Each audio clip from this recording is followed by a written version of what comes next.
Chicago, 4-4 draw. Obviously, attack comes alive. You guys have looked really good in attacking-wise in both games so far. You concede 4 goals. So what are sort of the emotions coming out of it? Yeah, I think the game could have been conceded 0 or conceded 2 or conceded 4 like we did.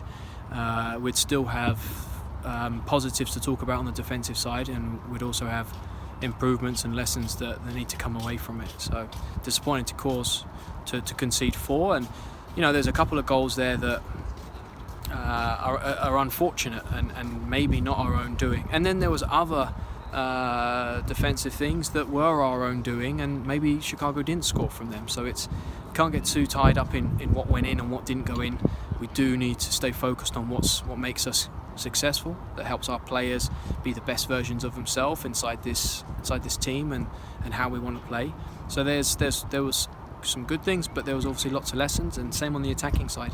On the attacking side, it's just been exciting and fun to see, and we spoke about it this morning with the group that I think it's just the beginning, and there's going to be a need for constant growth. There's a commitment to constant growth from them, and on the attacking side, this is our starting point after game 2, and we have to continue to move forward. Looking at training this week and looking at Sunday's game, we need to be more continue to grow in creating and taking the chances that we have. I guess to look at the defensive side, in terms of what maybe needs to be a little bit better, what were sort of elements that you pointed out? Obviously, I mean, one of those goals is off a turnover. The other ones, I don't know how you would evaluate them, whether or not those were tough goals against tough players or things that you pointed out that you feel like the team needs to do better on. Yeah, I think, again, too specific. I used to do this 5-6 years ago. I used to spend a lot of time looking inside the 18-yard box and those final actions that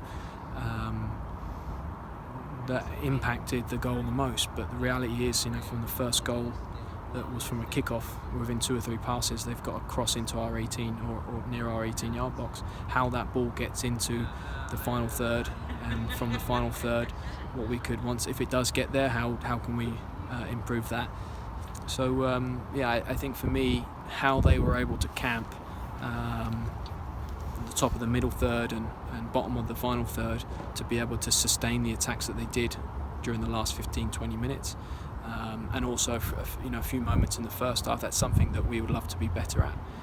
And of course, there's times where you can improve the final actions. And I made the comments after the Orlando game that we had most of the time good team defending, and then we had team defending that wasn't good enough, but individual qualities and personality got us out with some big time defensive blocks.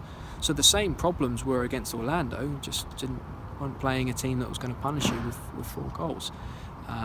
This is game 2, and it's part of a long journey, and right now the mentality and the attitude to grow and to evolve and continue to move forward is great throughout the whole group. So no one wants to concede 4 goals.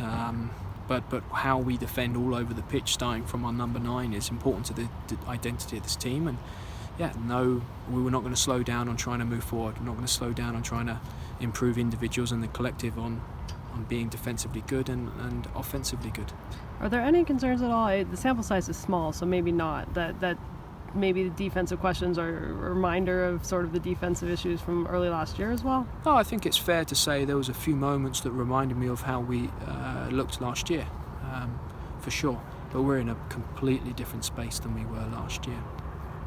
In everything from preparation to how the group's training, how the group's playing. But yeah, there's a few flashbacks there, and it happens a lot as we, even on the positives. I see us with some attacking qualities and actions, and I think, wow, that looked like us in 16, that looked like in 17. So on the positive and the negative, there was a few moments there. It was like, okay, we need to continue to turn corners and grow, and maybe we haven't turned that corner yet, or maybe that was coincidence, and we've got to stamp down and make sure it doesn't happen again.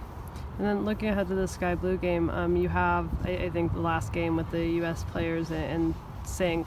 How can you sort of take advantage of having them there? And then is sort of having that week off a good sort of attempt to sort of reset with sort of a new lineup that's going to be coming in for Game 4? Yeah, I can't look ahead to Game 4. Really focused on today. Today as the group was great. It's great training, and tomorrow is a big one for us, and having them in the best place possible to to come in and be prepared to understand the plan and prepare and execute during training and evaluate before we travel will be important. And I there was things we were good at against Orlando and Chicago. There are things that we weren't so good at, and we have to continue to grow our strengths. We also have to improve from the lessons, learn from the lessons that we've had so far. The message this morning before training was what those key things would be throughout this week in preparation, and we were good in moments in both the first two games, and we got to be more consistent. And more importantly, we've got to be better than we were in those last two games. And it doesn't matter who we're playing this weekend. If we're playing Chicago again, we would need to be better. And now we're playing Sky Blue. It's a long trip, which is going to be tough. And they're a team that often gives us problems. So we need to be growing. We need to be a better version of we have been so far. And the group's response to that has been tremendous. So as it has been all pre-season and in these first two games, really proud of how they've applied themselves. And I think the way they have worked and prepared and applied themselves, I think there's more rewards around the corner if we continue and keep that up. But that's always the challenge. It's easy to do that at the beginning. It's the middle part of the season that when you lose sight of why you started and lose sight of the finish line, that it's tough. And we want to be strong during that period this year. And we're 4 or 5 games away from that yet. We've got a game ahead, and Sky Blue need to see a better version of Thorns than Chicago did, and that's our aim.